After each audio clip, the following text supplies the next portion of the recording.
কি হলো? কি? তুমি হাঁচি করছো?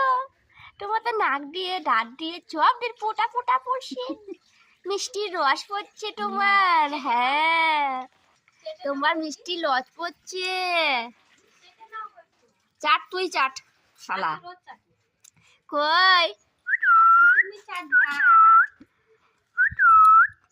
তুমি কোথায় এসেছো গো? কোথায় এসেছো?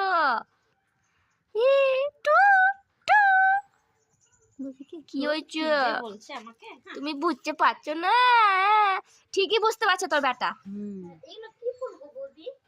ওটা ওই যে বলে না ঘাস ফুলগুলো, আমি একটা নেতানো গাছ লাগিয়েছিলাম, হয়ে গেছে। কই গো? কই?